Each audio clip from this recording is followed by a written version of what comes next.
Burj খলিফার অর্থাৎ দুবাইয়ের বুর্জ খলিফার 101 তলা বিল্ডিং তুন আয় আরব খান কইয়ের এই কথা কই ভিডিওতে আড়াইতে আইয়ে নাকা অনগায় তারা দেখি নাকা। এখনো তো সামনে কোরবানির ঈদ আসতেছে। এই ঈদে তুমি পাবলিকেরই কত টাকা দিবা, কারে কত রকমের গোস্ত দিবা, কতগেন গোস্ত দিবে, এটা নিয়ে আর ভিডিও করো নাকা। 10 দিন চোরের একদিন গৃহস্থের। যত সাফাবাজি করলা, প্রত্যেকটা সাফাবাজিতে জনগণের সম্মুখে তুমি ধরা খাই গেলা।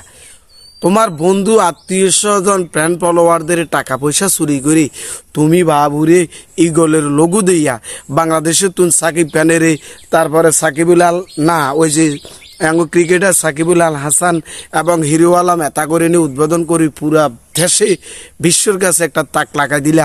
পরে থলের বিড়াল ভারে আইয়া শুরু করছি।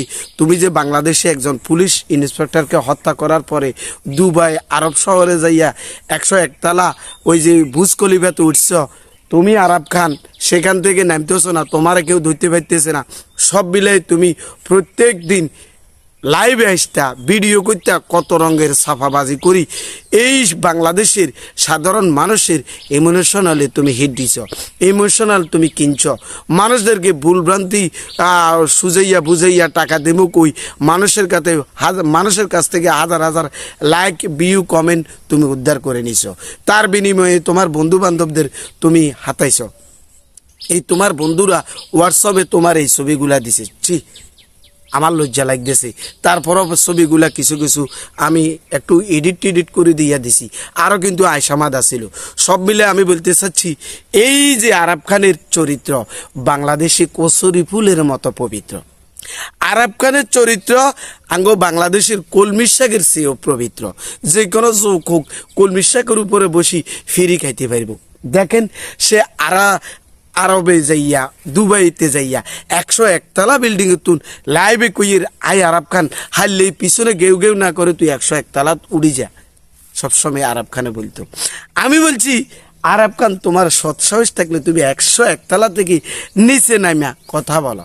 অর্থাৎ দুবাইয়ের একটা আইনের নিয়ম আছে, কোনো আসামি কোনো অপরাধী যদি এই বুর্জ খলিফার 101 তলাতে উঠে যেতে পারে তাকে সেখান থেকে পুলিশে গ্রেপ্তার করিয়ে আনা কোনো আইনে নাই, গ্রেপ্তার করতে পারত না।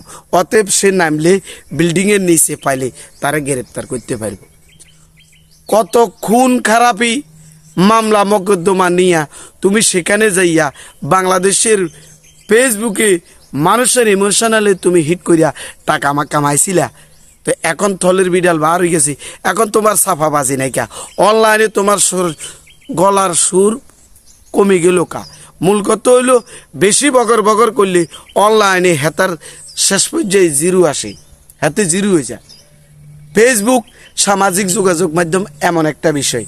তুই বলতেছি এই হলো আরব খানের আসল চরিত্রই।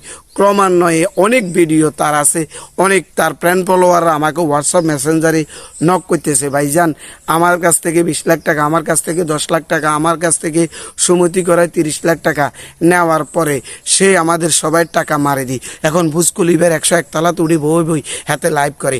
ভাইসা আপনাদের কাছে সামাজিক যোগাযোগ মাধ্যমে কিছু কথা বলার জন্য এই বিচারটা দিলাম। তারপর আসি আপনাদের সামনে তার অল্প গদ্দুরা চরিত্ররে একটু ঠেঙ্গা দিয়ে লাই দিছি আর গন্ধ আসতেছে। এই গন্ধর কারণে তার চরিত্রটা আপনাদের সামনে ফুটে উঠছে। সবাই তো তার পক্ষে কমেন্ট করেন, ভালো কথা। কি বলবেন এখন? এই হলো আমাদের সে দুবাইয়ের আরব খান, স্বর্ণ ব্যবসায়ী আরব খান।